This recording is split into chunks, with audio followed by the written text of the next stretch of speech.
Oh my god, I'm so fucking tired. I did some hosting last night. Just ladies. No, just kidding. Well, I mean they are ladies, but they're my friends. But I made a video on this a while ago. But I don't think I ever uploaded it. I think I accidentally deleted it. But I'm a big fan of Jethro Tull. I have been for a long time. And I really got back into their music after hearing that Steven Wilson did the remasters, because Steven Wilson, who is probably, I think, the most talented musician working today, which, you know, that's saying a lot,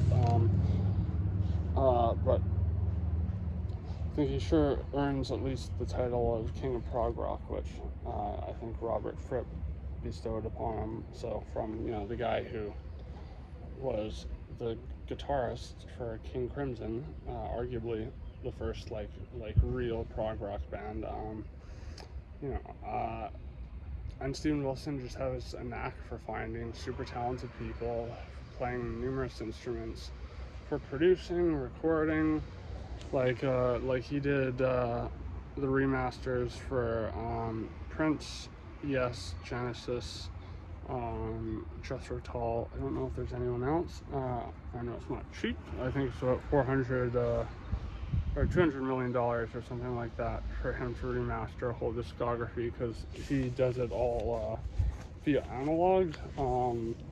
He goes through every single master tape of the recordings for various tracks and spends an average of 400 hours on a single track finding the very best recorded sample and then splicing it all together. And how I like to describe Jethro Tull is they're like, at least before they're old, they're just like these bards, these Scottish bards. You know, listen to Songs from the Woods and tell me that doesn't sound like it was sung by a fae folk, like not a malicious fae folk like the Irish talk about, but like a Scottish, you know, Midsummer Night's Dream type fae folk, prancing, like the way they prance around the stage on leotards. I love that shit. And his name Scot Ian or whatever, the lead singer, something Ian, I'm blanking. He would go from playing guitar to playing fucking flute, and he has this really intense flute playing style where he just like hammers the notes in with these like really strong blasts of breath. But yeah, Thick as a Brick is by far my favorite song by them. I mean, it's pretty much an album. It's like one continuous like 40-minute song pretty much, and it's about like multiple generations of people, and because of fatherly neglect, they like the first son is like, you know, he's the one with the blackheads on his shoulder to appease himself in the night. You know, I'll make a man of him by putting him to a trade, teach him to play Monopoly and not to sing in the rain. But the whole, like, you know, on your eyes sail over the fields and you make all your animals steal, and your wise men don't know how it feels to be thick as a brick. Like, I thought I knew what that meant for the longest time, but I only just like had an aha, that's what he's gonna moment.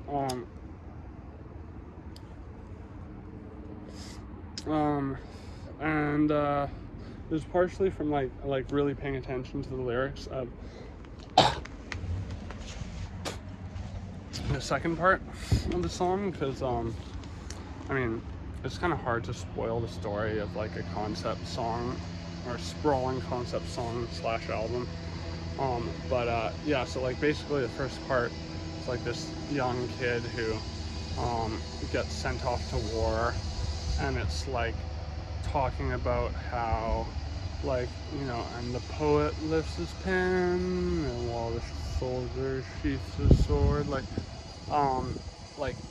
that whole part to me seems like it was talking about how you know, artists are always considered like the great people who suffer for their work, and that's true for sure. But the thing is, a lot of people will read their work and they will attribute the doom and gloom to the artists, and not just, you know, whatever their source of inspiration may be. And so I think there's an interesting point he's getting at with these comparisons between the soldier and the poet and the painter, that without the subject matter presented by these people who are often fighting these savage wars and suffering for reasons they don't even fully understand, we wouldn't have beautiful things like art. It's a very, very smart kind of as above, so below sort of topic. Like, you know, if this one awful thing didn't exist, we wouldn't have all these wonderful things over here, you know. Like, you know, it's like World War II and technology. Do I personally think the technology is worth all those people dying? No, fuck no. But at the same time, I also realized that Genghis Khan, if it wasn't for him, because he, throughout his entire lifetime, killed the equivalent to what's thought to have ballooned over time, inflated to about 40 to 400 million more people on the planet. And that would have been like 11 years ago, so that stat was made. So, like, you know, not only would the world be more overpopulated and have issues that impute to that, which are essentially every issue you can think about that isn't like just wholly personal, the state of the greenhouse gas effect from what is like pretty obviously man-made climate change. And yeah, if you don't believe in man-made climate change, or at least the fact that humanity is contributing to the greenhouse gas effect by putting carbon in the atmosphere and by poking holes in the ozone layer, like Jeff Bezos, you know, basically, you know, raping is, I don't even know, honestly, not raping, because this is a YouTube channel, I'll never get monetized, and I'm not gonna fucking, like, sugarcoat shit like rape, but, I mean, I'm kind of doing it, I guess, and making a joke about Jeff Bezos raping the atmosphere with his, cock and ball shaped rocket. See George Carlin joke on everything can be funny in the right context. Well, I'm not George Carlin. Anyways, so that's one of the big themes. Another big theme is, you know, like the soldier goes on to, like the song kind of, it starts again after the soldier story. And, you know, it's like, it's talking about this kid he's raising in what sounds like a castle, kind of as royalty. Like, you know, teach him to feast, be a wise man, and not have to work like the rest. Like, it's just this cycle of insulation of generations because of the atrocities faced by the generations prior. And I've actually written a paper that's like, it's quite in depth because it had to be, it was a psychology paper, so it had to be fuck, what's the acronym? I've got my fucking certificate for this. It's like bad with acronyms. Sorry. It'll probably come to me when I fucking need it the least, but it's essentially like you have to do this if you want to write scientific papers, so you know how not to plagiarize people. And even if you take a quote from someone and put in quotes and it's like more than 7 words, like you can get accused of plagiarism. Not a big problem for me because I'd rather just like say things myself and then just be like, I'm paraphrasing an idea here or whatever. But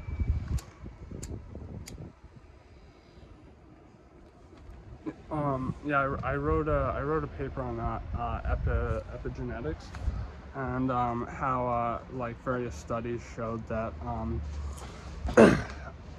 descendants of the Holodomor, the Finnish famine, as well as the or the Holodomor, as Jordan Peterson, the so-called intellectual, calls it. I don't call myself an intellectual. I'm not an intellectual at all.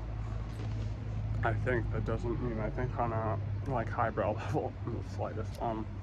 But yeah, so basically, it's been shown like children of families who survived Auschwitz had higher propensities for stuff like diabetes, but also behaviors that would lead to obesity.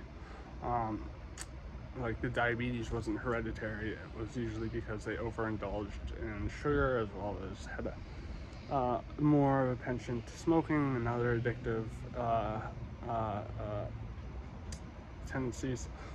And this was, largely because and epigenetics, just in case you're wondering, it's a school of thought that is not quite fact yet, but it's like getting pretty close to having enough evidence to be like, nothing is ever 100% true in science. Like even relativity is like it's still considered kind of like the most objective observable type of physics, but like it's largely being kind of undone by quantum physics, something Einstein did actually like he was notoriously scared of quantum physics. He called it spooky matter at a distance because it just didn't make any sense to him. It doesn't make sense to any actual quantum physicist. It doesn't make sense to anyone. And that's a good mentality to have, is to try to deny our, trust me, this is relevant to the song, to try to deny our programming to seek out patterns that make us comfortable. Like, it's important to have certain fundamentals in life, Maslow's hierarchy type stuff, roof over our heads, or at least something we can consider a sanctuary, somewhere we could go where we could feel safe, we could be alone with ourselves and find relaxation, rest, sleep, food. These are the basis for having a stable life. But I think this pours over into our everyday thoughts because having a house and doing all the things that it requires to continue making payments or whatever, continue paying to feed yourself, this leads to routine, and routine's not a bad thing. Like, I try to be very regimental about how I carry out my day, so I don't completely miss the mark by like fucking a yardstick and a half. But routines are a prime example of our brains being pattern-making machines. We kind of try to, all we can do is try to prepare ourselves for like the various probable outcomes in the future. So, you know, we think about those outcomes. It's like doing mental equations. I think I've explained before that this was something I realized on LSD, on like a manageable dose of LSD. Like there's like 100 mics of 1p LSD or something like that. This is back when I was doing it with a psychologist. But in any case, this is pertinent because the people I consider like true intellectuals are the ones who, and I think even Jean-Paul Sartre, which, by the way, I pronounce his name wrong so many times in my video on him, and it's kind of embarrassing, so I apologize for that. I'm a fucking lingual Westerner. I apologize. I wish I could speak 2 languages. I wish I had an ear for dialect. I wish I could pronounce names right, but that aren't just like, you know, John Hancock or Jane fucking Doe or whatever, you know. Yeah, anyway, so to be thick as a brick, you know, the wise men don't know what it is to be thick as brick, is I think referring to when your ignorance knows no bounds because you think you know everything. Sound about right? Sound about right? I mean, feel free to disagree, but like Sartre, for example, I think he's one of these people, like Robert Anton Wilson or Aleister Crowley, who, and yes, I consider both those people intellectuals. If you disagree, I think you just gotta read their work. But you know, they realized that ultimately the only honest answer is they know nothing.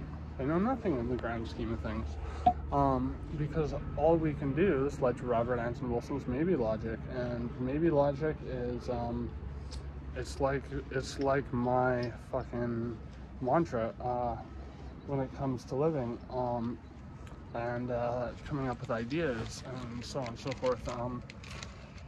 Yeah, so like it's basically agnostic towards everything because you never truly know what's going on. You never know if your brain's a vat. If the universe was created last Thursday, or your brain's in a vat, and not in a skull, because you can't feel your brain against your skull, obviously, unless you have like something that's causing your brain to swell. But even with that, like, how do you know it's not just swelling against a vat that's just floating through the cosmos and has zero senses, you know, just creating this existence? Because, you know, our brains, being those pattern making machines, need to find substance in everything around us. It's why you know, the first white men who went to the Antarctic and the Yukon, you know, they thought they saw ghosts of Eskimo, sorry, that's a derogatory term now, Inuit. I should be better about that because my mom did a lot of good work for Inuit people. She helped mediate between a lot of tribes and gained a lot of respect up there. We have a lot of really cool stuff they gifted us. They're amazing at carving jade, and like the ulu is one of the handiest like culinary tools ever, and it's also like something that would be pretty intimidating for like if someone pulled one out on you, because they're like brass knuckles if they had a giant blade on the end, you know. Yeah, so anyways, it's, I think, you know, thick as a brick, it has a couple things going on. It has the contrast between, you know, us not having the media we love unless we have levels of suffering in the world that are, you know, permitted to, you know, give writers, scholars, you know, poets, which I guess are writers, but filmmakers, you know, game like developers, you name it. Like Last of Us, for example, apparently heavily inspired by the Israel-Palestine conflict, which I can see in the show a little bit with Fedra, but that's about it. I think Neil Druckmann just is a little bit, he rides everywhere on a little bit of a high horse. I found that out the hard way. See my Last of Us video on that. Anyways, yeah, so like, you know, think of the greatest art out there, like Guernica by Picasso. That was based on terrible bombing during the Spanish Civil War.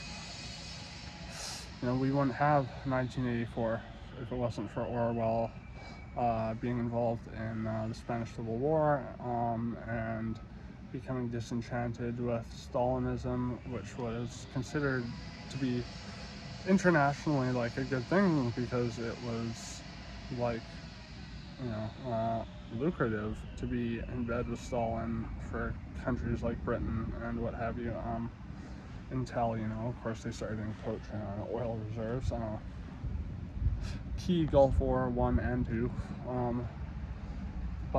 anyways, so it has that contrast that, you know, we wouldn't have all these things we loved if it wasn't for the horror of certain things in real life. The chorus, the thick as a brick, you know, you wise men don't know how it feels to be thick as a brick. Yeah, it's just, you know, they don't have like the humble attitude that's required to be able to admit like where you're stupid and how you approach and think about things and when you're being stupid, because it's, you know, when you're able to do that is when you can truly like come to revelations, ruminate on things that can help you to grow, I think, anyways. And then of course there's the generational story of this mindset being instilled in people, because you know, the generations before that had to work so fucking hard to give a good life to their kids, despite, you know, hard love, you know, the type of hard love that was existing concurrent to, you know, the time that the song describes, which starts with around World War I, I believe. So, like, as it's kind of describing like Vimy Ridge from the sounds of it,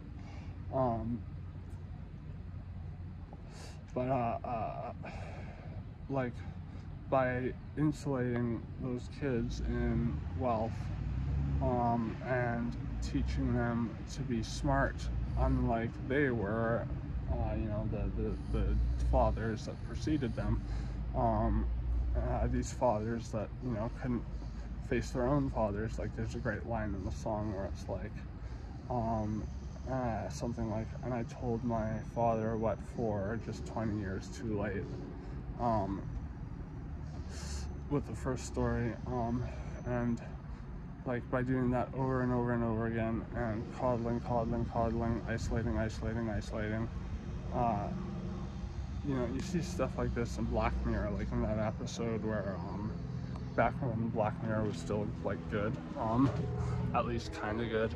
This was when it was starting to jump the shark a little bit, that episode where it's like a woman who has this iPad type thing and a chip in her daughter's head, and it like blurs out everything that is scary in the world, but by doing so, and insulating her from those dangers, which, you know, are just a part, like, you know, the fact that there are scary dogs out there who are aggressive, those are things you kind of need to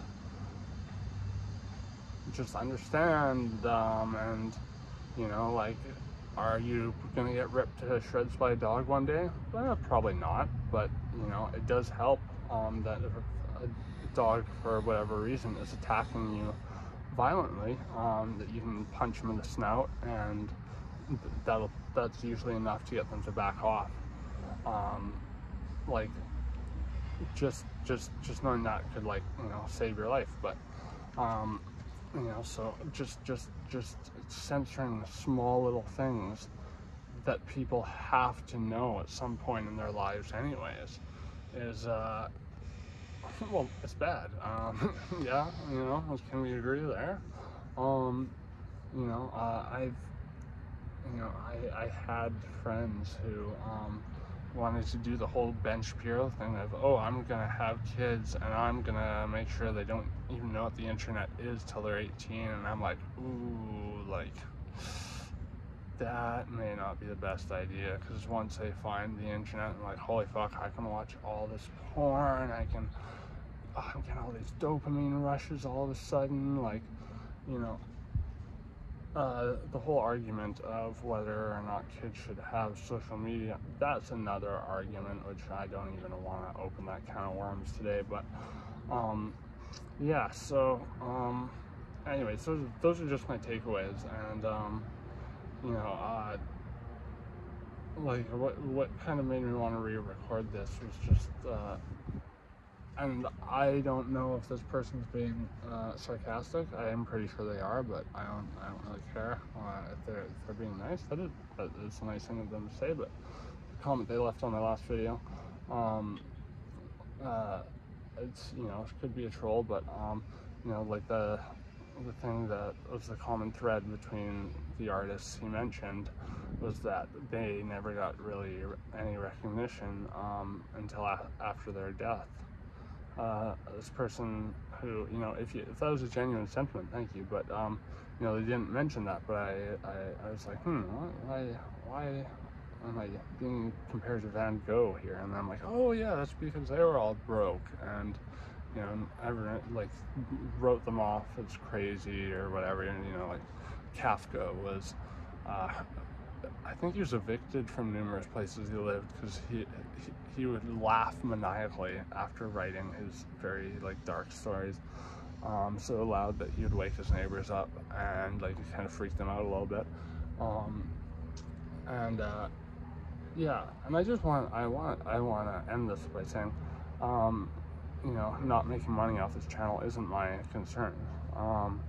The value that I feel like I'm missing is just being able to talk to viewers a little bit more. That's all I want. You know,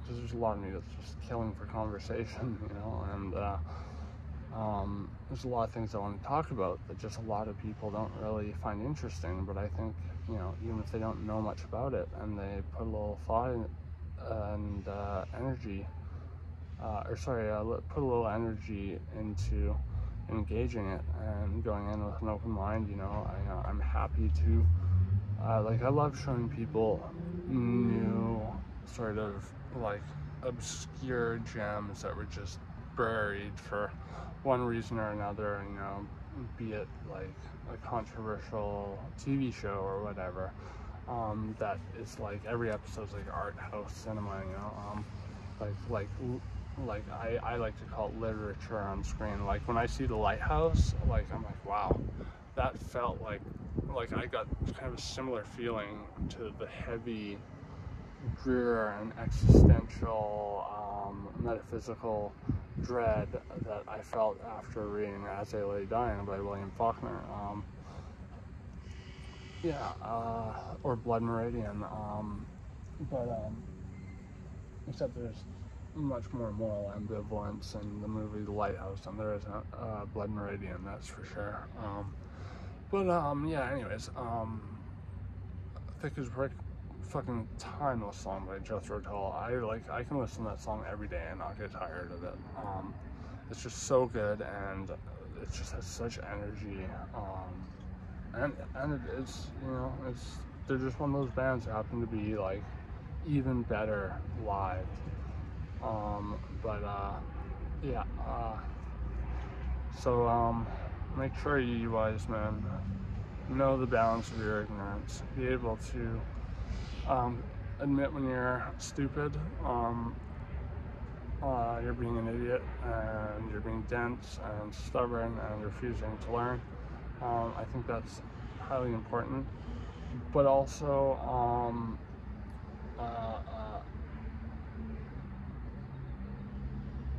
don't do the Joe Rogan thing. That's what I was gonna say. Don't do the Joe Rogan thing, where it's like, I'm just a moron. I'm just a big ape. That's why trans people can fuck off, and family values and COVID conspiracy theories. Like, I'm just asking questions, and it's like, no, you're just bringing on like people who fucking support your narrative, your side of the fucking argument. That's it. That's like I used, and trust me, I used to be a big fan of Joe Rogan, but yeah, not anymore. He's thick as a brick, that one. He's thick as a very swollen toe or testicle. My testicle is very swollen. Fucking, it's weird. It's been swollen for a while now. I have a history of testicular cancer on my mom's side of the family. But I hope it's nothing serious. I mean, if it is, then whatever.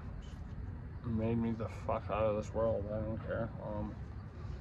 I've lived pretty extensively, I think, for someone as young as me. I definitely feel old for my age, not mentally. I feel like developmentally stunted mentally, but I feel old just because of how thrashed my body feels all the fucking time.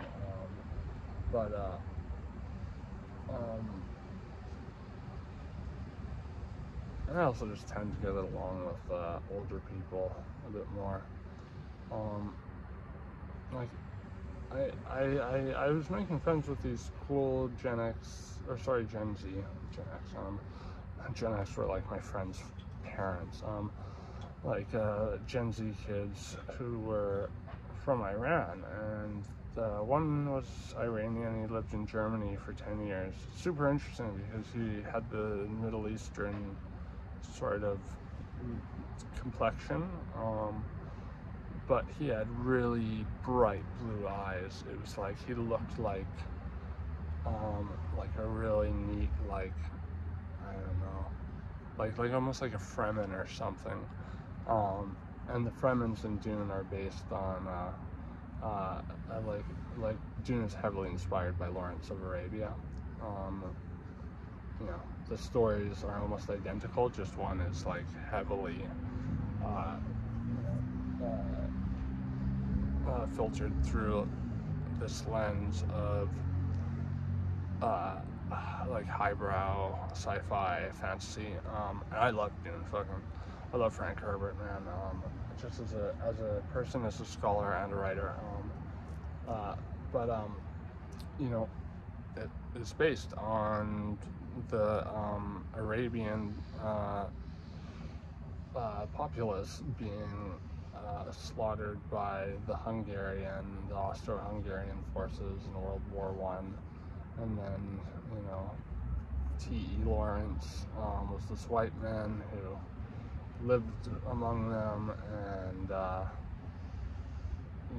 was, like, in his case, this is disputed by historians, apparently raped by Hungarian guards who tortured him, but it's thought he just had a gay experience and didn't want to admit it. But he had a lot of ire for the Hungarians, because there's that amazing scene in the movie where it's no prisoners, bang, bang, bang, just like, I don't know, when these guys are retreating and like most of them have no weapons, but it's because he's so angry that they just slaughtered like a village or something, and we're on the run. But anyways, I'm just going on and on and on and on. Anyways, that's what I do. So I hope you like it. I hope that this has inspired thought in you, and I highly highly implore you to share those thoughts, because, you know, again, I'm not doing this channel with dollar signs in my eyes. I'm doing this channel because I want to make connections with people, and I want to learn about things I don't know about. I want to teach other people about what they don't know about, and discuss things that we mutually know about. You know? You know? Well, now you know. And if you don't know, now you know.